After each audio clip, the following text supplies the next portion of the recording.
إن الحمد لله نحمده ونستعينه ونستغفره ونعوذ بالله من شرور أنفسنا ومن سيئات أعمالنا من يهده الله فلا مضل له ومن يضلله فلا هادي له وأشهد أن لا إله إلا الله وحده لا شريك له وأشهد أن محمدا عبده ورسوله صلى الله تعالى عليه وعلى آله وصحبه وسلم تسليما كثيرا أما بعد باب من هزل بشيء فيه ذكر الله أو القرآن أو الرسول صلى الله عليه وسلم وقول الله تعالى ولئن سألتهم ليقولن إنما كنا نخوض ونلعب قل أبالله وآياته ورسوله كنتم تستهزئون لا تعتذروا قد كفرتم بعد إيمانكم মহান আল্লাহর সমস্ত প্রশংসা দরুদ ও সালাম নাযিল হোক প্রিয় নবী মুহাম্মদুর রাসূলুল্লাহ সাল্লাল্লাহু আলাইহি ওয়াসাল্লামের উপর আল্লাহুম্মা সাল্লি আলাইহি আল্লাহুম্মা বারিক আলাইহি। আজকের দর্শ হচ্ছে মহান আল্লাহ বা তার কিতাব কোরআনুল করিম অথবা তার রাসূল সাল্লাল্লাহু আলাইহি সাল্লাম কে নিয়ে, আল্লাহর নাযিলকৃত শরীয়তকে নিয়ে, হাদিসকে নিয়ে ঠাট্টা রহস্য করা, বিদ্রূপ করা সম্পর্কে, এর ভয়াবহ পরিণাম, এর হুকুম কি দুনিয়া এবং আখিরাতে, এর জন্য কি শাস্তি, এই সম্পর্কে সূরা তাওবার আয়াত রয়েছে, আয়াত নম্বর 65, যা নাজিল হয়েছিল ওই সব মুনাফিকদের সম্পর্কে, যেসব মুনাফিক মাঝে মধ্যে সুযোগ সুবিধা পেলেই ঠাট্টা রহস্য করত আয়াতকে নিয়ে, আল্লাহ রাব্বুল আলামিনের কিতাবের কোরআন কারীমের, রাসূলুল্লাহ সাল্লাল্লাহু আলাইহি ওয়াসাল্লাম সম্পর্কে অথবা সাহাবায়ে কেরাম সম্পর্কে, মুমিনগণ সম্পর্কে, সে সম্পর্কে আয়াতটি নাজিল হয়েছিল। ওই ঘটনাটি বর্ণনা করা হয়েছে এখানে তাবুক যুদ্ধের ঘটনা। তাবুক যুদ্ধ নবী করিম সাল্লাল্লাহু আলাইহি ওয়াসাল্লামের মদিনার জীবনে কোন হিজরিতে হয়েছিল কে বলতে পারেন? নবম হিজরিতে, মক্কা বিজয়ের পরের বছর। তো তাবুক যুদ্ধ খুব দূরে যেতে হয়েছিল, এমন একটি জাতির সাথে মোকাবেলা ছিল যে জাতি খুব শক্তিশালী জাতি ছিল, রোমান জাতি, খ্রিস্টান, বড় শক্তিশালী দেশ ছিল রোম সাম্রাজ্য সেই কালে। কিন্তু আল্লাহ রাব্বুল আলামিন তাদের অন্তরে এত ভীতি সঞ্চারিত করে দিলেন যে সেই কাফের নাসারা খ্রিস্টানদের সাহসী হলো না এগিয়ে আসার। এত প্রস্তুতি নেওয়া সত্ত্বেও, তাদের লক্ষ লক্ষ সেনাবাহিনী থাকা সত্ত্বেও, আল্লাহর পক্ষ থেকে যখন অন্তরে আযাব নাজিল হয় ভীতির ভয়ের, তখন মানুষ কাপুরুষ হয়ে যায়, দাঁড়িয়ে থাকতে পারে না, হাত থেকে তখন অস্ত্র পড়ে যায়, অস্ত্র ধারণ করার ক্ষমতা থাকে না। এই ছিল এই কাফের খ্রিস্টানদের, রোমান, যারা হুমকি দিয়েছিল যে মদিনার উপর আমরা আসবো আক্রমণ করার জন্য। নবী করিম সাল্লাল্লাহু আলাইহি ওয়াসাল্লাম দেখলেন যে না, ওদেরকে সুযোগই দিতে হবে না এত দূরে আসার, ওদের বর্ডারে গিয়ে আক্রমণ করে হানা দিতে হবে, যাতে করে তারা বুঝতে পারে যে না, মুসলিমদের মধ্যে শক্তি আছে। কাফের জাতি এরকমই, শক্তি না দেখালে ওরা ভাববে যে কিছুই নেই হয়তো, কিন্তু মুমিনের শক্তি দেখলে কিন্তু তাদের অন্তরে চরম ভয় ভীতি রয়েছে, কারণ তারা বেঁচে থাকে খাওয়ার জন্য, তাদের দুনিয়া ছাড়া তার কিছু নেই, তাদের ভালো খাওয়া আর ভালো পড়া ছাড়া আর কিছু আছে কি? কিছুই নেই কাফের। মরে গেলে শেষ, সমস্ত স্বাদ শেষ জীবনের। আর মুমিন বেঁচে আছে জান্নাতে যাওয়ার জন্য, মুমিন বেঁচে আছে যে আল্লাহর ইবাদত বন্দেগী করবো, নামাজ রোজা, আল্লাহর বিধানকে মেনে চলবো আর জান্নাতে যাবো, সেই জন্য টার্গেটই পার্থক্য আছে। মরে গেলে আসল জীবন আমার শুরু হলো, আরামের জীবন শুরু হলো। আর দুনিয়া মানে তো কষ্টের জীবন, দুনিয়াতে দুনিয়ার জন্য কষ্ট করতে হবে, দিনের জন্য কষ্ট করতে হবে, কষ্ট ছাড়া উপায় আছে? যেমন আপনি রুজি রোজগারের জন্য কষ্ট করছেন, তেমন দিন পালনের জন্য, অন্যায় থেকে বেঁচে থাকার জন্য, নেকির কাজ করার জন্য কষ্ট করতে হবে। নিঃসন্দেহে একজন মানুষ, যে ব্যক্তি তার আরামের ঘুম ছেড়ে আসে নামাজের জন্য, তার কষ্ট আছে, কিন্তু এই সামান্য কষ্ট করতে হবে ওই সুখময় স্থান হাসিল করার জন্য। যে ব্যক্তি আল্লাহর রাস্তায় রক্ত ঝরায়, তার অবশ্যই কষ্ট আছে, ছেলে মেয়েদেরকে এতিম করে, স্ত্রীকে বিধবা করে, কিন্তু সে মহৎ লক্ষ্য উদ্দেশ্য নেই জান্নাত হাসিল করার জন্য, সে যেন দুনিয়ার এসব মুসিবত তার কাছে খুব হালকা, কিছুই না। আর কাফের সবকিছু হচ্ছে পেট, পেট আর পেট, পয়সা, দুনিয়ার জীবন, এছাড়া আর কিছু নেই। মরে গেলেই তো জাহান্নাম, মরার পরে তাদের কোনো জীবন সম্পর্কে তাদের কোনো ধারণা নেই, বিশ্বাস নেই। সুতরাং কাফের যখনই দেখবে যে মরণ সামনে নজরে আসছে, তখন টিকবে কি করে? তখন ভীতি সঞ্চারিত হবেই। তাবুকের যুদ্ধে গিয়েছে নবী করিম সাল্লাল্লাহু আলাইহি ওয়াসাল্লাম, সফররত অবস্থায় ছিলেন। মুনাফিকরা ঠাট্টা রহস্য করে একটি কথা বলেছিল, যে কথাটি হাদিসে উল্লেখ করা হয়েছে, মা রাআইনা মিসলা কুরআইনা হাউলা আরগাব বুতুনান ওয়ালা আকযাবু আলসানান ওয়ালা আজবানু ইনদাল লিকা। এই যে আমাদের কারি হাফেজরা রয়েছে না, উদ্দেশ্য ছিল কারি হাফেজ বলে নবী করিম সাল্লাল্লাহু আলাইহি ওয়াসাল্লাম এবং সাহাবায়ে কেরাম যারা নিষ্ঠাবান মুখলেস সাহাবায়ে কেরাম, তারা কোরআন নাযিল হলে মুখস্থ করতেন, তারা কোরআনের হাফেজ কুররা। প্রাচীন যুগে নবী সাল্লাল্লাহু আলাইহি ওয়াসাল্লামের সাহাবায়ে কেরামদের জামানায় হাফেজদেরকে, কোরআনের হাফেজদেরকে, আলেমদেরকে কুররা বলা হতো। আজকাল যদিও কারি, হাফেজ, আলেম প্রত্যেকটা আলাদা পারত। কারি যে শুধু সুন্দর কেরাত করতে পারে, সুন্দর তেলাওয়াত করতে পারে, হয়তো হাফেজ নয়, কোরআন মুখস্থ নেই, কিন্তু সে কারি আজকালকার ভাষায়, ঠিক কিনা? আর হাফেজকে যার কোরআন মুখস্থ আছে, হয়তো তাজবিদ অত সুন্দর নাও হইতে পারে, হাফেজ হেফজ করে নিয়েছে, কিন্তু তার তাজবিদ কোরআন পড়া হয়তো অত শুদ্ধ নাও হইতে পারে, প্রায় শুদ্ধ থাকে কিন্তু অত শুদ্ধ না হইতে পারে, অত খ্যাতি লাভ করেনি কেরাতে, তার সুন্দর তেলাওয়াতে, কিন্তু সে হাফেজ, কোরআন মুখস্থ আছে সেই জন্য। আর আলেম যাদের কোরআন এবং হাদিসের অর্থ সম্পর্কে, তাফসীর সম্পর্কে, মাসলা মাসাইল সম্পর্কে, ফিকহ সম্পর্কে, আরবি ভাষা সম্পর্কে যাদের ভালো জ্ঞান আছে তারা আলেম। যত ভালো জ্ঞান আছে তত বড় আলেম। এই আজকালকার পরিভাষা, তাই না? কারি আলাদা, হাফেজ আলাদা, আর আলেম আলাদা। মুহাদ্দিসিনদের জামানায় হাফেজ, কোরআনের হাফেজকে বলা হইতো না। তাদের ভাষায় হাফেজ মানে যাদের 1 লক্ষ হাদিস মুখস্থ আছে, বহু হাদিস মুখস্থ যাদের, তারাই হাফেজ। যেন ইমাম বুখারীকে হাফেজ দুনিয়া বলা হয়, দুনিয়া সবচেয়ে বড় হাফেজ, মানে হাদিসের হাফেজ। এটা হচ্ছে মুহাদ্দিসিনদের, হাদিসের পণ্ডিতদের ভাষায়। হাদিসের পণ্ডিতদের ভাষায় আজকাল হাফেজ নেই, কার 1 লক্ষ হাদিস মুখস্থ আছে। আর নবী করিম সাল্লাল্লাহু আলাইহি ওয়াসাল্লামের জামানায়, সাহাবায়ে কেরামদের জামানায় যারা কোরআনের হাফেজ হতেন, কেন তাদের মাতৃভাষা, এবং যারা হাফেজ হতেন তারা কোরআন সুন্দর পড়তেন এবং তারা কোরআনের জ্ঞানও রাখতেন, কারণ তার মাতৃভাষায় তারা কোরআন বুঝতেন। যত কোরআন মুখস্থ তত সুন্দর তারা পড়তে পারতেন, মানে সুন্দর শুদ্ধ পড়তেন, এবং তত সুন্দর তার অর্থও জানতেন। তাদের মাতৃভাষা, এবং তাদের সেই যুগের মানুষ এইরকম আঞ্চলিক ভাষা বলতো না, যেমন আজকালকার আরবরা আঞ্চলিক ভাষা বলছে। আরবরা আঞ্চলিক ভাষাকে এত বেশি প্রাধান্য দিয়ে দিয়েছে যে শুদ্ধ ভাষা অনেকে বুঝতে পারে না। ভালো উচ্চশিক্ষিত না হলে কোরআনের ভাষা বুঝতে পারে না অনেক আরব। ভালো উচ্চশিক্ষিত না হলে তারা হাদিসের ভাষা বুঝতে পারে না, মাতৃভাষা বুঝে, কোরআনের ভাষা, হাদিসের ভাষা বুঝতে পারে না আজকাল জামানায়। কিন্তু নবী করিম সাল্লাল্লাহু আলাইহি ওয়াসাল্লাম জামানায় যেই ভাষা কোরআনে আছে, যেই ভাষা নবী সাল্লাল্লাহু আলাইহি ওয়াসাল্লাম হাদিসে নবী সাল্লাল্লাহু আলাইহি ওয়াসাল্লাম যে ভাষা বলছেন, কোরআশা বলছেন, সেই ভাষা সাধারণ মানুষ বুঝতেন, শুদ্ধ ভাষা বলতেন। এরকম আঞ্চলিকতা ছিল না ভাষায়, যার ফলে সেই যুগের যারাই কোররা মানে কারি, তারাই হাফেজ কোরআনের, তারাই আলেম। তো মুনাফিকরা ঠাট্টা করেছিল তাদেরকে নিয়ে, যে এই যে কোররারা আছেন, এই হাফেজ আলেম জাতিকে বলা হচ্ছে, অর্থাৎ সাহাবীরা, নবী সাল্লাল্লাহু আলাইহি ওয়াসাল্লাম এবং সাহাবায়ে কেরামরা, তারা পেটুক, আর গাবো বতুনান, আমাদের দেশের ভাষায় যে পেটুক বলি, পেটুক বুঝেন তো না, মানে যারা পেটের পিছনে খুব ছুটে, যেখানে ভালো খেতে পাবে সেখানে হাজির, যে ভালো খাওয়াবে তার সে ভালো খাওয়াই দেন আর ফতোয়া নিয়ে নেন। এক শ্রেণীর লোকের আছে আমাদের দেশে, কিন্তু হ্যাঁ আছে না, ভালো মুরগা খাওয়াও ফতোয়া পাওয়া যায়, ভালো গোশত খাওয়ান, মুরগা মুসাল্লাম খাওয়ান, ফতোয়া বদলে যাবে। এগুলো আরগাব বতুনান, এই বলে ঠাট্টা, নবী সাল্লাল্লাহু আলাইহি ওয়াসাল্লাম সাহাবায়ে কেরামদেরকে ঠাট্টা রহস্য করেছে, বিদ্রুপ। ওয়ালা আকযাবু আলসানান, এবং এত মিথ্যুক দেখা যায় না, এটা খুব মিথ্যুক। আর কি, ও আজবানু ইনদাল লিকা, আর যখন যুদ্ধের সময় আসে তখন এরা সবচেয়ে কাপুরুষ। যুদ্ধের সময় যখন কাফেরদের সাথে যখন মুখামুখি হইতে হয়, ইনদাল লিকা মানে মুখামুখি হওয়ার সময়, যুদ্ধের ময়দানে, রণক্ষেত্রে, আজবানু মানে অত্যন্ত এরা কাপুরুষ। নবী সাল্লাল্লাহু আলাইহি ওয়াসাল্লাম সাহাবায়ে কেরামদেরকে কাপুরুষ বলছে কারা? মুনাফিকরা।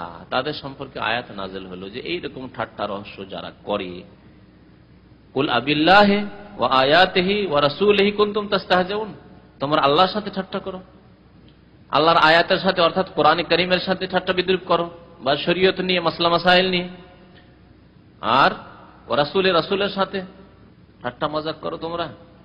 লা তা'তাযিরু, তোমাদের ওযর আল্লাহর কাছে গ্রহণযোগ্য নয়, নবীর কাছে গ্রহণযোগ্য নয়। কাদ কাফারতুম বাদা ঈমানিকুম, তোমরা কলেমা পড়া সত্ত্বেও তোমরা কি হয়ে গেছো? কাফের হয়ে গেছো। তাহলে হুকুম হচ্ছে এইটি, যদি কেউ আল্লাহকে নিয়ে ঠাট্টা করে, আল্লাহর আয়াত নিয়ে, কোরআনী আয়াত নিয়ে কেউ ঠাট্টা করে, কোরআন নিয়ে অথবা কোরআনের কোনো একটি আয়াত নিয়ে ঠাট্টা মজাক করে, এটা কি আর হুকুম হলো নাকি? বা এই ধরনের বিভিন্ন ভঙ্গিমায় ঠাট্টা রহস্য করা, এই জন্য কোরআনের কোনো আয়াতের অর্থ বিকৃতি করে ঠাট্টা মজাক করা ঠিক নয়।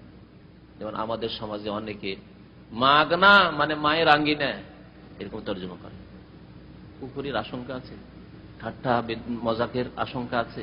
সুতরাং ঠাট্টা মজাক করলে যা হয় সেই শাস্তি, পানিশমেন্ট, দুনিয়ার কুফরি, আখিরাতে কাফেরের যে পরিণাম সেই।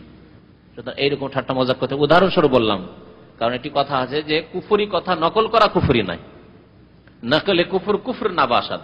ফার্সি বুঝেন, আমাদের দেশের বক্তারা ফার্সি বলেন, আমরা ছোটকালে কিছু ফার্সি পড়েছি।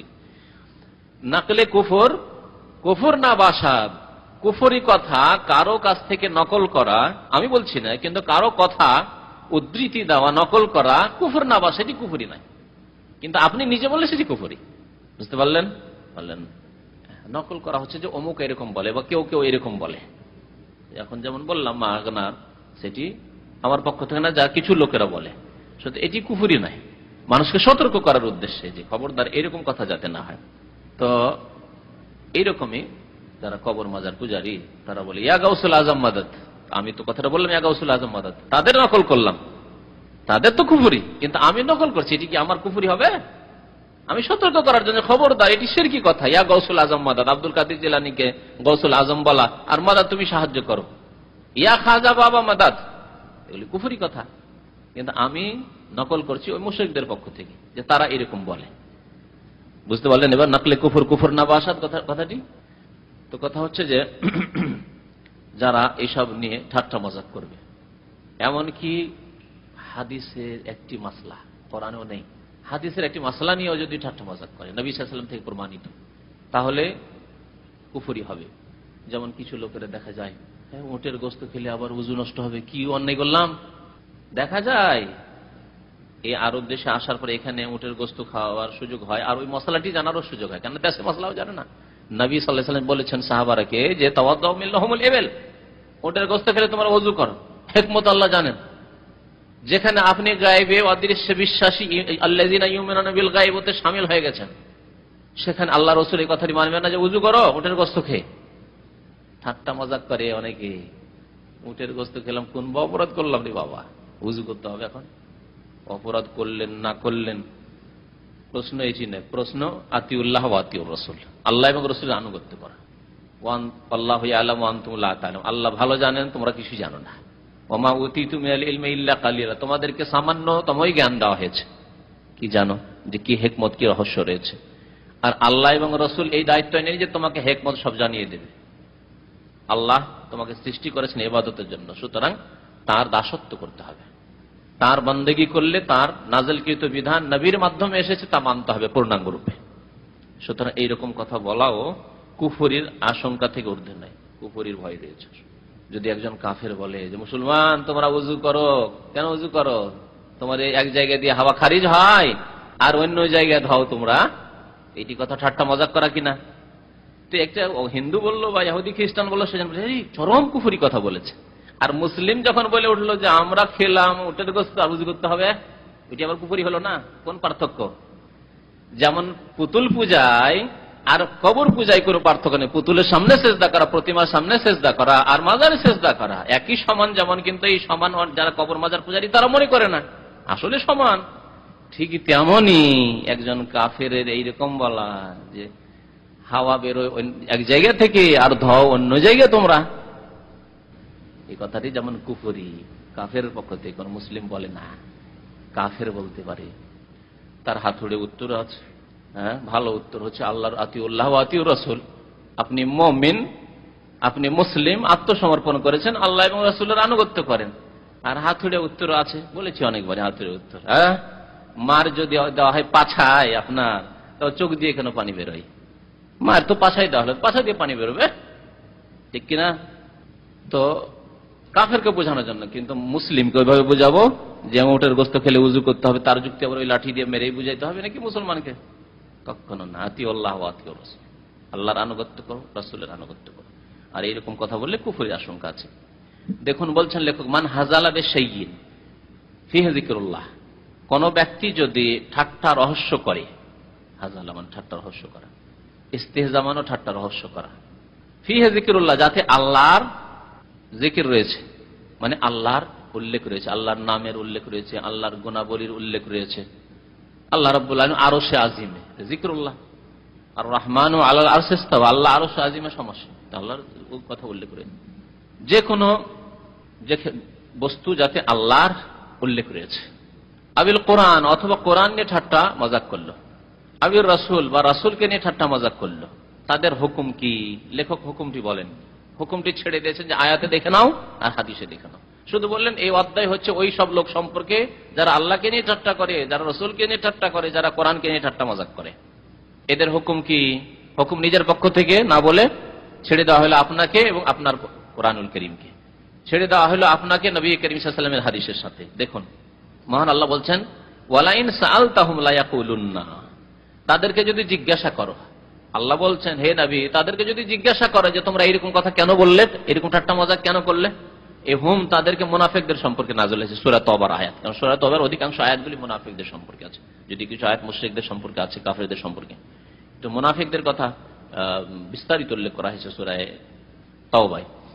আল্লাহ বলছেন তাদেরকে যদি জিজ্ঞাসা করো, যখন তাদের সম্পর্কে রিপোর্ট পৌঁছে গেল নবী করিম সাল্লাল্লাহু আলাইহি ওয়াসাল্লামের কাছে, ওহীর দ্বারা রিপোর্ট পৌঁছেছে আর সাহাবী পৌঁছাচ্ছে, সাহাবী আসছেন তার আগে ওহী চলে আসছে, নবী করিম সাল্লাল্লাহু আলাইহি ওয়াসাল্লামকে আগেই জানিয়ে দেওয়া হয়েছে জিবরিল মারফত। তো তারা উত্তরে বলবে যে জিজ্ঞাসা করে এইরকম কেন ঠাট্টা বিদ্রুপ করো, মজাক করো, লা ইয়াকুলুন্না, তারা অবশ্যই বলবে ইন্নামা কুন্না নাখুযু ওয়া নালাব। তারা ওযর এখনো পেশ করতে আসেনি, আল্লাহ আগেই জানিয়ে দিয়েছেন যে তাদেরকে যদি জিজ্ঞাসা করো, চার্জ করো কেন এরকম কথা বললে, তো তারা বলবে আমরা কি করছিলাম, নাখুযু ওয়া নালাব, আমরা একটু রহস্যর ছলে বলেছি, রহস্যর ছলে কথা বলেছি, নাখুযু ওয়া নালাব, এবং আমরা একটু হাসি তামাশা করেছি, খেলা তামাশা করেছি, মানে খেল তামাশার মতো একটু করেছি, আমরা অন্তর থেকে বলিনি। খেল তামাশা করা অন্তর থেকে হয় না, ওই রকম আমরা করেছি। এই উত্তর দেবে মুনাফিকরা, আল্লাহ আগে জানিয়ে দিয়েছেন। তখন তুমি বলো হে নবী তাদেরকে বলে দাও, কুল আবিল্লাহ, তোমরা আল্লাহর সাথে, ওয়া আয়াতিহি, আল্লাহর আয়াতের সাথে, কোরআনে কারীমের সাথে, ওয়া রাসূলিহি, আল্লাহর রাসূলের সাথে, কুনতুম তাস্তাহজিউন, ঠাট্টা রহস্য করো তোমরা। তারপরে আয়াত আছে লা তা'তাযিরু, তোমরা কোন রকমের ওজর পেশ করবে না, তোমাদের ওজর গ্রহণযোগ্য নয়। তাহলে বোঝা গেল যে সব ওজর গ্রহণযোগ্য হয় না, অনেক সময় ওজর খুব দুর্বল ওজর থাকে, তাই না? যে কোনো ক্ষেত্রে একজন লোক হয়তো যুক্তিযুক্ত ওজর পেশ করছে, অজুহাত পেশ করছে, আর একজন না অযুক্ত। আল্লাহ বলছেন লা তা'তাযিরু, তোমাদের এই ওজর চলবে না, কাদ কাফারতুম বাদা ঈমানিকুম, তোমরা ঈমান নিয়ে আসার পরে কাফের হয়ে গেছো। তাহলে বোঝা গেল যে মুমিন মুসলিম হওয়ার পরেও মানুষ কি হয়, বেশ কিছু কারণ আছে যেগুলো নওয়াকিদে ইসলাম, ইসলাম ভঙ্গকারী বা ইসলাম ধ্বংসকারী, সেগুলির কোনো একটি করলে কাফের হয়ে যায়। আমাদের দেশের মানুষরা ভাবে যে জন্মগত মুসলিম আবার ইসলামকে কেড়ে নেবে, শুধু ভাবে না, অনেক লোকে বলতে শোনা যায় যে আমরা মুসলমান, সৎপুরুষ মুসলমান, আমাদেরকে বলে যে কাফের হয়ে গেছে, আমাদেরকে বলে যে মুশরিক হয়ে গেছে। মানুষ বলে না, কোন আলেম বললে হ্যাঁ আপনি কাফের হবেন না, কিন্তু আল্লাহ এবং রাসূল যে বর্ডার সীমানা বলে দিয়েছেন, সে সীমানার বাইরে চলে গেলে কাফের মুশরিক হয়ে যাবে, সে সীমানার বাইরে চলে গেলে কাফের মুশরিক হয়ে যাবে। আল্লাহ রাব্বুল আলামিন বলছেন তাওহীদের বর্ডারের মধ্যেই থাকতে হবে। শিরক করে ফেলেন, আল্লাহ ছাড়া অন্যকে ডেকে ফেলেন, আল্লাহ ছাড়া অন্যের কাছে দোয়া করে ফেলেন, আল্লাহ ছাড়া অন্যের জন্য জবাই করে ফেলেন, আল্লাহ ছাড়া অন্যকে সেজদা করে ফেলেন, তারপর আমি মুসলিম। আপনি বলে ফেললেন যে আজকালকার যুগে কোরআনের আইন চলবে না, আজকালকার যুগ এত উন্নত যুগ, সায়েন্স টেকনোলজির যুগ, আর 1400 বছর আগের কোরআন দিয়ে বিচার করে কি সমস্যার সমাধান করা যায়? এখন লাগবে এই যে আইন আমাদের দেশের সংবিধান, সেই সংবিধান লাগবে। তা আপনি নিজে কাফের হয়ে গেলেন, আপনি বর্ডার সীমানা পার করে গেলেন ইসলামের। তিলকা হুদুদুল্লাহ ফালা তা'তাদুহা, আল্লাহ বলছেন আল্লাহর হুদুদ রয়েছে, সীমানা, বর্ডার রয়েছে, সেই বর্ডারকে পার করিও না, সীমানা, সেই সীমানার মধ্যেই থাকতে হবে। কাদ কাফারতুম বাদা ঈমানিকুম। দেখুন হাদিস বর্ণনা করেছেন কয়েকজন, আব্দুল্লাহ বিন ওমর, মুহাম্মদ বিন কাব, যায়েদ বিন আসলাম, কাতাদা। দাখালা হাদিসু বাযহি ফি বায, এদের সবার হাদিসের সমষ্টি একসাথে বয়ান করেছেন। মানে ভাষার শব্দের কিছু পার্থক্য হয়তো আছে, কারণ হাদিস বর্ণনা করতে গিয়ে হুবহু ওই শব্দই বর্ণনা করতে হবে এটা জরুরি ছিল না। কোরআনের আয়াতের ক্ষেত্রে যেইভাবে কোরআন নাযিল হয়েছে, যেই শব্দে, সেই শব্দেই কোরআন মুখস্থ রাখতে হবে। কিন্তু হাদিসের ক্ষেত্রে মুহাদ্দিসিন একটু ছাড় দিয়েছেন, যে কেউ যদি অর্থ, নবী সাল্লাল্লাহু আলাইহি ওয়াসাল্লামের কথার অর্থ, ভাবটি সঠিকভাবে বর্ণনা করে দিতে পারে তাহলে যথেষ্ট। হুবহু ওই শব্দই না, শব্দই জরুরি নাই হাদিসের ক্ষেত্রে, এই পার্থক্য আছে। তো বলছেন আন্নাহু ক্বালা রাজুলুন ফি গাজওয়াতি তাবুক, তাবুক যুদ্ধে একজন লোক বলল, সে মুনাফিক ছিল। কি বলল সে? মা রাআইনা মিসলা কুররাইনা হাওলাই, আমাদের এই কারি হাফেজদের মতো, এই যে মুহাম্মদ সাল্লাল্লাহু আলাইহি ওয়াসাল্লামের সাহাবীদের মতো আর আমি কোনদিন কোন লোক দেখিনি। আর গাব বতুনান, এর অত্যন্ত পেটুক, পেটের ক্ষেত্রে অত্যন্ত আগ্রহী। আর গাব রাগাবাত থেকে মানে আগ্রহ, পেটের ক্ষেত্রে আগ্রহী, খুব উৎসুক, যেখানে পেট আছে সে পেট পূজারী। ওয়ালা আকযাবু আলসানান, লেসানের যেমন আলসান, আর এদের জবান অত্যন্ত মিথ্যুক। আকযাব কাযিব মানে মিথ্যা, আর আকযাব মানে অতি মিথ্যুক। ইয়ানি রাসূলুল্লাহ সাল্লাল্লাহু আলাইহি ওয়াসাল্লাম, তাদের তার উদ্দেশ্য ছিল মুনাফিকের কি, আল্লাহ রাসূল, আল্লাহ রাসূলের এগুলি গুণ। আর কি ওয়াসাবাহুল কুররা, আর নবী সাল্লাল্লাহু আলাইহি ওয়াসাল্লামের সাহাবী যারা হাফেজ আলেম, তাদেরকে উদ্দেশ্য আবু বকর, উমর, ওসমান, আলী, খালিদ বিন ওয়ালিদ, অন্যান্য সাহাবী, হুরায়রা, এদেরকে উদ্দেশ্য করে, লক্ষ্য করে এই মুনাফিক বলেছিল।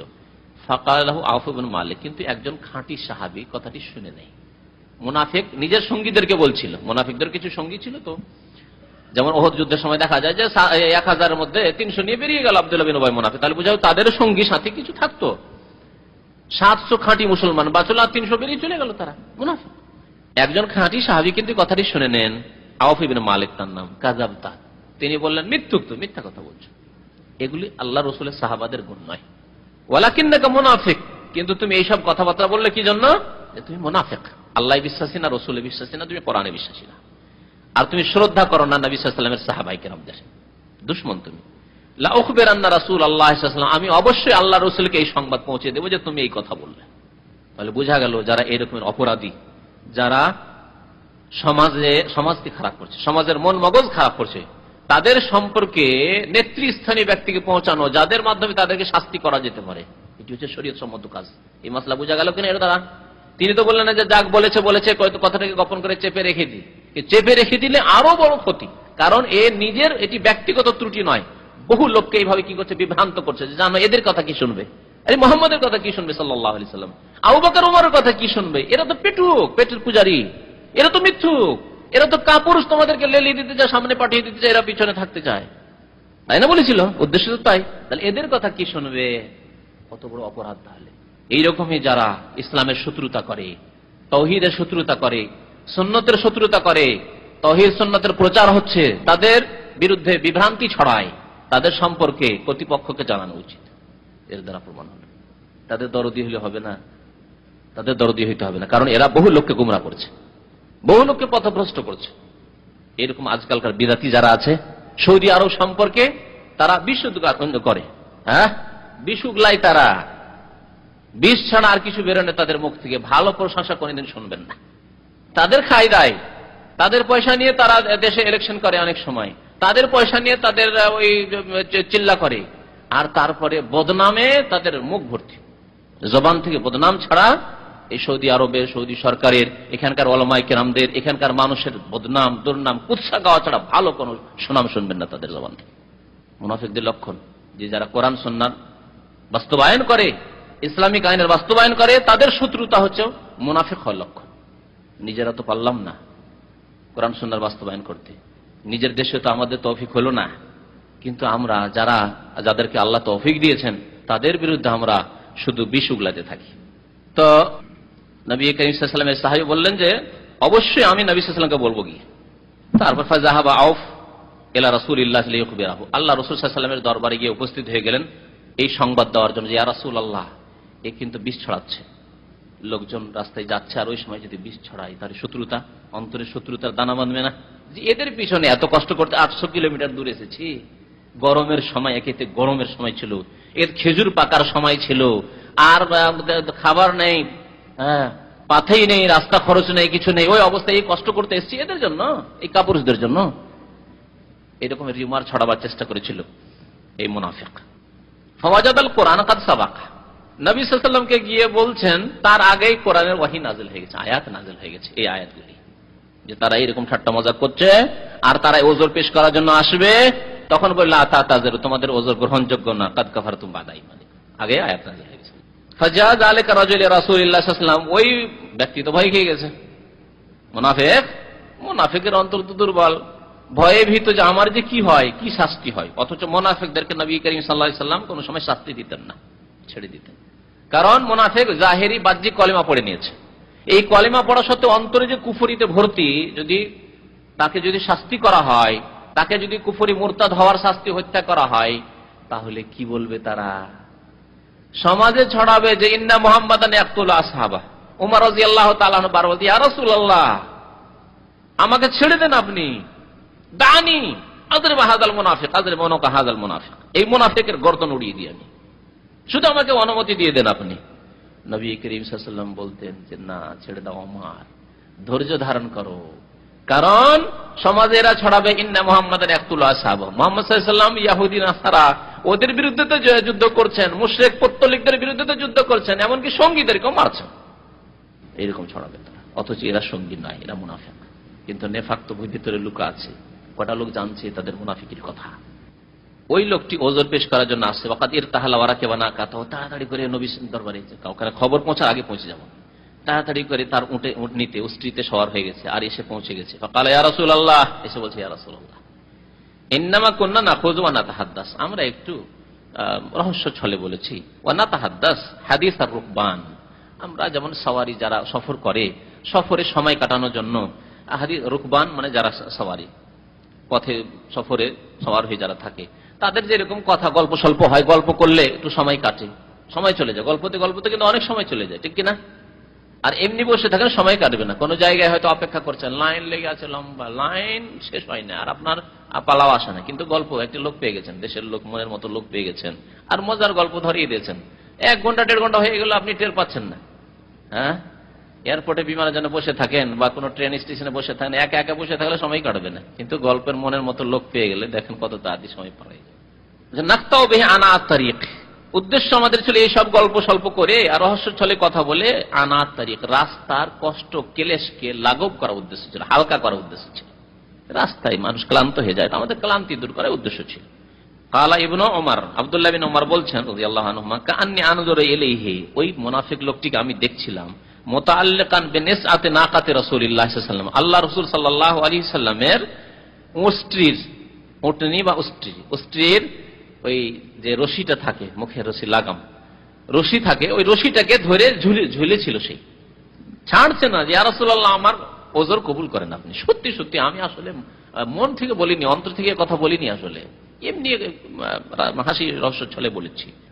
আর উষ্ট্রি চলতে আছে, কেন রাস্তায় সফররত অবস্থায় নবী সাল্লাল্লাহু আলাইহি ওয়াসাল্লাম, আইনাল হিজারাতা লা তানকাবু রিজলাইহি, আর ওই অবস্থায় এমন ভাবে ঝুলে আছে যে পাথর তার পায়ে উড়ে উড়ে লাগছিল, গিয়ে ধরে ঝুলে আছে আর উঠ চলতে আছে, তাহলে পাথরগুলি যে আছে, ছোট ছোট কঙ্করগুলি আছে, সেগুলি কি হবে?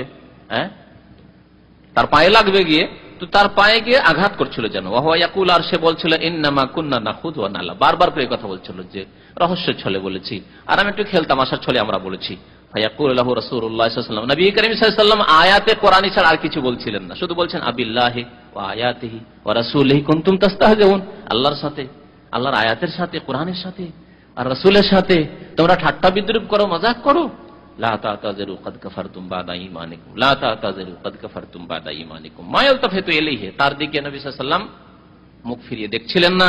ওয়া মা ইয়াজিদুহু আলাইহি, আর এর অধিক আর কিছু বলছিলেন না, শুধু এইটুকু বলছিলেন, কুল বিল্লাহি ওয়া আয়াতিহি ওয়া রাসূলিহি কুনতুম তাস্তাহজিউন। কি বোঝা গেল?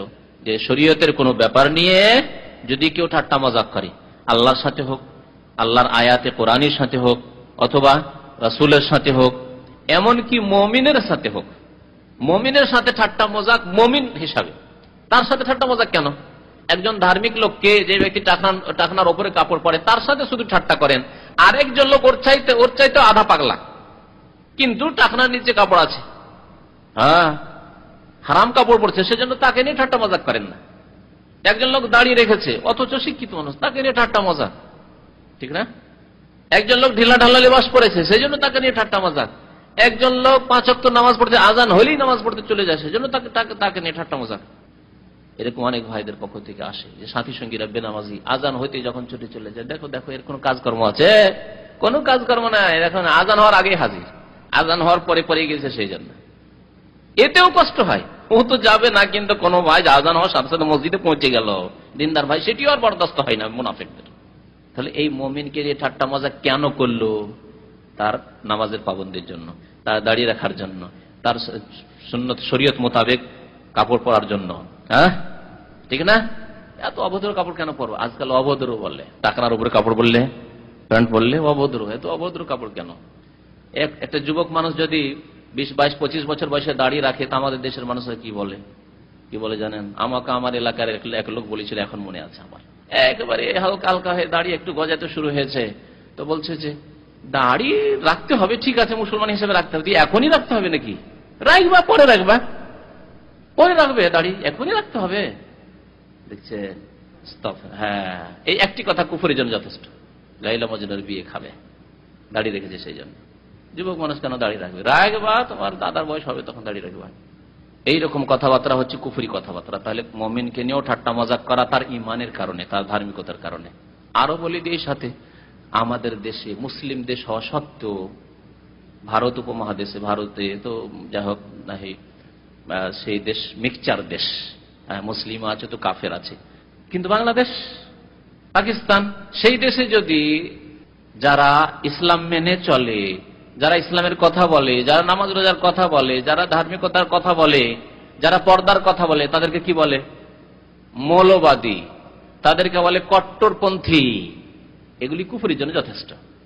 কোন মুসলিমকে মৌলবাদী বলা কুফরির জন্য যথেষ্ট। যেই ব্যক্তি বলবে, যেই ব্যক্তি পত্রিকায় লিখবে, তার কাফের হওয়ার জন্য এই মৌলবাদী শব্দটি যথেষ্ট। মৌলবাদী যদি কেউ না হয়, মানে মৌলিক জিনিসকে ইসলামের না ধরে থাকে, তো সে মুসলমান নাই। সেটা মৌলিক বস্তুকে ধরে আছে, মানে কোরআন সুন্নাহকে ধরে আছে, এটি তার ঈমান, এই হচ্ছে তার ইসলাম। আর যেই ব্যক্তি এর উপর সমালোচনা করে, মন্তব্য করে, সেই ব্যক্তি মুনাফিক, অন্তরের মুনাফিক। সুতরাং কোন মুসলিমকে মৌলবাদী বলা, কোন দাড়িওয়ালাকে বলা গোঁড়া মুসলমান, এদের গোঁড়ামি এগুলি, তারপরে এরা কট্টরপন্থী, বড়ই কট্টর, এসব কথাবার্তা কুফরি কথা। এসব কথা বললে কাফের হয়ে যায়। লা তাতাযিরু কাদ কাফারতুম বাদা ঈমানিকুম। পর্দা করে আপনার বিবির চেহারা ঢেকে নিয়ে যাচ্ছেন, তখন বিশেষ করে আত্মীয়দের মধ্যে কোনো ফাসেক হলে আরো সমস্যা। বিয়ে করতে যান, যেসব ভাইরা বিয়ে করেননি বা যারা করেছেন এইরকম সমস্যার সম্মুখীন হয়েছেন, বিয়ে করেন, আর আপনার যদি দুলাভাই থাকে, ও তো মনে করে যে আমার তো অর্ধেক হক আছে, আপনার বিবিতে তার অর্ধেক হক আছে। বুঝতে পারেন না? পাচ্ছেন না ভাষা? বলে নাকি এরকম ধারণা নেই, কেউ বউ দেখাবে না? হ্যাঁ, এগুলো তোমাদের গোঁড়ামি, গোঁড়ামি গো। বেশি বুঝতে শিখে নিয়েছে ইসলাম যে তোমার বউ আমাকে দেখানো যাবে না। আর তারপরে যদি রাগ ঝাড়তে পারে, তাহলে গিয়ে আপনার বোনের সামনে রাগ ঝাড়বে, নির্যাতিত হবে আপনার বোন। তারপর আপনার মায়ের সামনে, আপনার বাবার সামনে, শ্বশুর বাড়ি গেলে আমি দেখতে পাবো না, আমি দেখবো না, আপনার ছেলে বিয়ে করবে আমি দেখতে পাবো না। এই বাপরে রাগ করে বসে আছে জামাই। এসব শয়তানি মুনাফিকি আমাদের মুসলিম সমাজে ঢুকে আছে। কালো লেবাস যদি পরে মহিলারা, পর্দা করে, তাদেরকে কি বলে? অনেক জায়গায় ভল্লুক বলে, ভল্লুক। আল্লাহু আকবার। কুফরি, কুফর, এই একটি কথা যথেষ্ট। যে কোনো শব্দ দিয়ে কটাক্ষ করা, ইস্তেহজা। আল্লাহ পর্দা ফরজ করেছেন কিনা? সুন্নত করে ঠাট্টা করলে কুফরি হইতে পারে, সুন্নত করে। তাহলে ফরজ ওয়াজিব আল্লাহর আদেশ, ইউদনিনা আলাইহিন্না মিন জালাবিবিহিন, সূরা আহজাবের হুকুম, যে মুসলিম রমণীরা কি করবে? পর্দা করবে, পর্দা করবে। সুতরাং যারা পর্দা নিয়ে ঠাট্টা মজাক করে, লিখালিখি করে, খারাপ মন্তব্য করে, তারা মুসলিম থাকতে পারে না। তারা এই মুনাফিকদের দল। কাদ কাফারতুম বাদা ঈমানিকুম, তোমরা তোমাদের ঈমানের পরে তোমরা কুফরি করেছো। মাসাইলগুলিতে এই জন্য লেখক বলছেন যে এই আয়াত এবং হাদিস থেকে জানলাম যে মান হাজালা বিহাজা, কেউ যদি এইরকম ঠাট্টা বিদ্রুপ করে, তাহলে ফাইন্নাহু কাফির, সে কাফের, মুসলমান নাই, সে মুসলিম নাই। আরেকটি কথা এখানে বলেছেন, আল ফারকু বাইনান নামিমাতি ওয়া বাইনান নাসিহাতি লিল্লাহি ওয়া রাসূলিহি। দেখেন, একজনের কথা আরেকজনের কাছে পৌঁছানো, এর নাম তো চুগলখড়ি, নামিমা, চুগলখড়ি, তাই না? যদি ফিতনার উদ্দেশ্যে হয়, ঝগড়া লাগাবার উদ্দেশ্যে হয়, তাহলে হারাম এবং কাবিরা গুনাহ। চুগলখড়ি করা কাবিরা গুনাহ। হয়তো কোনো মানুষ বলে যে লোকটির ব্যবহার আচার অত ভালো না, বলেই ফেললেন, আপনি গীবত করলেন, আপনি এক গুনাহ করলেন। আর একজন লোক শুনলো, শোনার পরে বললেই তো কথা ঠিক বললো না। আর আমার বন্ধু, সে চট করে গিয়ে বন্ধুকে বলছে, বন্ধু সাবধান ওই লোকটি থেকে, ওই লোকটি তোমাকে, তোমার সম্পর্কে বলছে কি যে চরিত্র ভালো না। তারপরে দুজনকে দিয়ে লড়িয়ে কি বললেন, আপনি এত বড় সাহস আপনার, আমাকে বলবেন আমি চরিত্রহীন? গলা ধরে দিল, দিয়ে লড়িয়ে না, বা কথাবার্তা তাদের বন্ধ করিয়ে দিল। কত রকম কি হচ্ছে এই করে। ভাই বোনের সম্পর্ক খারাপ হয়ে যাচ্ছে, মায়ের ছেলেতে সম্পর্ক খারাপ হয়ে যাচ্ছে এই চুগলখড়ির কারণে। তাহলে চুগলখড়ি এইরকম যদি করে তো হারাম, কাবিরা গুনাহ, কবরের আযাবের একটি মুখ্য কারণ চুগলখড়ি। আর সাহাবী জাওয়াব বিন মালিক বলেন, লা ওয়াল্লাহি, আল্লাহর কসম করে, লা উখবিরান্না রাসূলুল্লাহ সাল্লাল্লাহু আলাইহি ওয়াসাল্লাম, আল্লাহ রাসূলকে গিয়ে এক্ষুনি বলবো। এটা কি চুগলখড়ি নাকি? এটি হচ্ছে আন-নাসিহাতু লিল্লাহি ওয়া লিরাসূলিহি, আল্লাহর হিতাকাঙ্ক্ষী হওয়া আর রাসূলের হিতাকাঙ্ক্ষী হওয়া। নবী সাল্লাল্লাহু আলাইহি ওয়াসাল্লাম বলেছেন, আদ-দীনুন নাসিহা, দিন ইসলাম হচ্ছে হিতাকাঙ্ক্ষী হওয়ার নাম। সাহাবারা জিজ্ঞাসা করলেন, ইয়া রাসূলুল্লাহ লিমান, কার জন্য হিতাকাঙ্ক্ষী হইতে হবে? তখন নবী কারীম সাল্লাল্লাহু আলাইহি ওয়াসাল্লাম বলেছেন অত্যন্ত মূল্যবান হাদিস, লিল্লাহি, আল্লাহর হিতাকাঙ্ক্ষী হইতে হবে, ওয়ালি কিতাবে, আল্লাহর কিতাব কোরআনে কারীমের হিতাকাঙ্ক্ষী হইতে হবে, খায়ের খা হইতে হবে, শুভ কামনা করতে হবে। আর কি? ওয়ালি রাসূলিহি, রাসূলের জন্য, রাসূলের হিতাকাঙ্ক্ষী হইতে হবে। ওয়ালি আইম্মাতুল মুসলিমিন, মুসলিম সৎ নেতাদের হিতাকাঙ্ক্ষী হইতে হবে, এবং সৎ পরামর্শ তাদেরকে দিতে হবে। এই জন্য যদি তারা কিতাব সুন্নাহর কোরআন হাদিসে বাস্তবায়ন করেন, যেমন সৌদি সরকার, তাহলে তাদের হিতাকাঙ্ক্ষী, তাদেরকে দোয়াও দিতে হবে ভালো তৌফিকের, এবং তাদের প্রশংসাও করতে হবে, তাদের শুকরিয়া আদায় করতে হবে আরো বেশি হবে। যদি ইসলামিক আইনের বাস্তবায়ন না করে, তো তাদের ইসলাম সংশোধনের জন্য দোয়া করতে হবে। অস্বীকার করে না, কিন্তু বলতে পারছি না, যেমন অধিকাংশ মুসলিম দেশগুলির অবস্থা। তাহলে তাদেরকে তাদের হেদায়েতের জন্য দোয়া করতে হবে, তাদের সংশোধনের জন্য দোয়া করতে হবে, এবং তাদেরকে সৎ পরামর্শ যাদের দেওয়া সম্ভব, যে আপনারা করেন না কেন, যারা তাদের মজলিসে বসতে পারে তাদেরকে বলতে পারে, তাদের করেন না কেন, ইসলাম আইনের বাস্তবায়ন কেন করেন না, নসিহত, কি হচ্ছে হিতাকাঙ্ক্ষী হওয়া, শুভকামনা করা তাদের জন্য।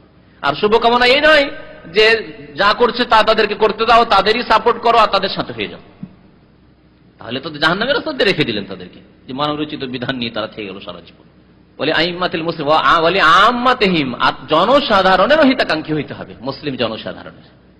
যদি দুইজনে এইরকম গোপনে আলোচনা করে যে লোকটিকে আমি খুন করব, আপনি শুনলেন, তাহলে কি বলবেন না এসে? হ্যাঁ, এখানে অবশ্যই বলতে হবে, না হলে ক্ষতিগ্রস্ত হবে, তাহলে এখানে শুভকামনা অবশ্যই এই লোকটির করতে হবে। কিন্তু হয়তো একটু সামান্য কোনো কথা বলে দিয়েছে, যার প্রতিক্রিয়া এর বেশি আর কিছু হবে না, মানে তার উপর কোন রকমের এরকম কোন জুলম অত্যাচার আর হবে না, তাহলে এই কথাটি লাগিয়ে আরো ফিতনা ফাসাদ সৃষ্টি করা ভালো নয়, সেটি চুগলখড়ি। এই মুনাফিকের কথা যদি নবী সাল্লাল্লাহু আলাইহি ওয়াসাল্লাম পর্যন্ত না পৌঁছানো হয়, তাহলে কি হবে? ইসলাম থেকে দূরে সরিয়ে দেওয়া হয় বহু লোককে। অনেক লোক নতুন নতুন কলেমা পড়ে মুসলমান হয়েছে, তারা মুরতাদ হয়ে যাবে। আরে আমরা ভালো মনে করি তো, নবী সাল্লাল্লাহু আলাইহি ওয়াসাল্লামের কলেমা পড়েছিলাম, লা ইলাহা ইল্লাল্লাহ মুহাম্মাদুর রাসূলুল্লাহ পড়েছিলাম, দেখলাম যে এরাই কাপুরুষ, এরাই পিছনে থাকে, এরা বড় মৃত্যুকারী, এদের কথা আর কি শুনবো, লাভ নাই, যেটাই ছিল সেটাই ঠিক ছিল, আগের ধর্মই ঠিক ছিল। ঠিক কিনা বলে?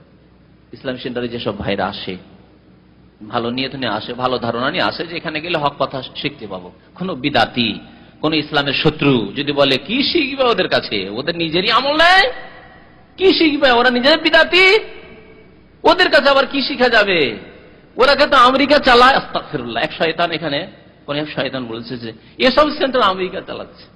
আমেরিকা যদি এসব সেন্টারই চালাবে, তবে আল হারামাইনি কেন বন্ধ করতে তারা বলবে? তাহলে ইসলামিক সংস্থাগুলি কেন বন্ধ করার জন্য চাপ সৃষ্টি করবে তারা? কথা বুঝতে পেরেছেন? তাদের জন্য তো কাটা, যে এখানে মুসলিম তৈরি হচ্ছে, কারখানা মুসলিম তৈরি হওয়ার, তাদের চোখের বালি। কিন্তু বিদাতি জেনে শুনে শত্রুতা করে, যে জেনে শুনে মিথ্যা কথা বলছে আর শত্রুতা করছে। এখন এইরকম ভাবে কেউ যদি বিভ্রান্ত করে ইসলামী সেন্টার থেকে, ইসলামী সেন্টারে যেসব ভাইরা দাওয়াতি কাজ করেন তাদের থেকে, এবং তাদের সম্পর্কে ভুল ধারণা দেয় যে তাদের নিজের আমল নাই, তাদের নিজের আমল খারাপ, তাদের নিজের চরিত্র খারাপ, এইসব কথাবার্তা বলে, তো উদ্দেশ্য তাহলে তাদের সুদূর খারাপ, শুধু খারাপ নয়, অনেক দূর পর্যন্ত তাদের খারাপ উদ্দেশ্য, যে যাতে করে লোকজন দিনের কথা নাই শিখে, নাই যায় দিনের কথা শিখতে, তাদের অজ্ঞতা দূর না করে, তাদের শিরক বিদআত না দূর করে, তাদের কুফরিকে দূর না করে, তাদের নামাজের পাবন্দি না করে। অনেক লোকই জানতো না যে নামাজ না পড়লে মুসলমান থাকা যায় না, কিন্তু ইসলামী সেন্টারে এসে আলহামদুলিল্লাহ জেনেছে যে মুসলমান থাকলে নামাজ পড়তে হবে। অনেক লোকই জানতো না যে কবরে সিজদা করা শিরক, এই কথা দেশে শোনেনি জীবনে, কিন্তু ইসলামী সেন্টারে এসে আলহামদুলিল্লাহ জানতে পেরেছে আল্লাহ ছাড়া অন্যকে সিজদা করা শিরক। সে কবরে সিজদা করি, মাজারে সিজদা করি, আর হিন্দুদের মন্দিরে গিয়ে সিজদা করি, সবগুলি শিরক। এই কথা জানতো না, এই পার্থক্য এটা জানতো না। জানতো যে হিন্দুরা শিরিক করে, জানতো যে খ্রিস্টানরা গির্জাতে শিরিক করে, আমরা শিরিক করি না। যদি আটরসি যায়, মাঝভান্ডারি যায়, আর আজমিরে যায়, আমরা সব মুসলিম। কিন্তু আলহামদুলিল্লাহ ইসলামী সেন্টারে এসে তাওহীদ, সুন্নাত, শিরক, বিদআত, নামাজের গুরুত্ব, ইসলামের আহকাম আরকান, বিধিবিধান, ঈমানের আরকান, বিধিবিধান, আমল, সবকিছু জানতে পেরেছে। আলহামদুলিল্লাহ আমলকে সংশোধন করেছে তারা। তাহলে এইরকম যদি কেউ খারাপ মন্তব্য করে, তাহলে এই ক্ষেত্রে তাদের কথা পৌঁছে দেওয়া দায়িত্বশীলদের কাছে এটি চুগলখড়ি নয়, বরং কি এটি নসিহা। নামিমা নয়, ওর নাম কি নসিহা। নামিমা চুগলখড়ি হারাম, আর নসিহা মানে শুভ কামনা করা, হিতাকাঙ্ক্ষী হইতে হবে আল্লাহ রাসূলের, যেমন বললাম লিল্লাহে, আল্লাহর কিতাবের, রাসূলের, আর মুসলিম নেতাদের মধ্যে উলামায়ে কিরাম যারা কোরআন সুন্নাহর অনুসারী, সেসব উলামায়ে কিরাম, বিদাতীদের না, আর জনসাধারণের, এবং রাষ্ট্রনেতা। আইম্মাতুল মুসলিমের মধ্যে যেমন উলামায়ে কিরাম, তেমন রাষ্ট্রনেতা, সবার হিতাকাঙ্ক্ষী হইতে হবে।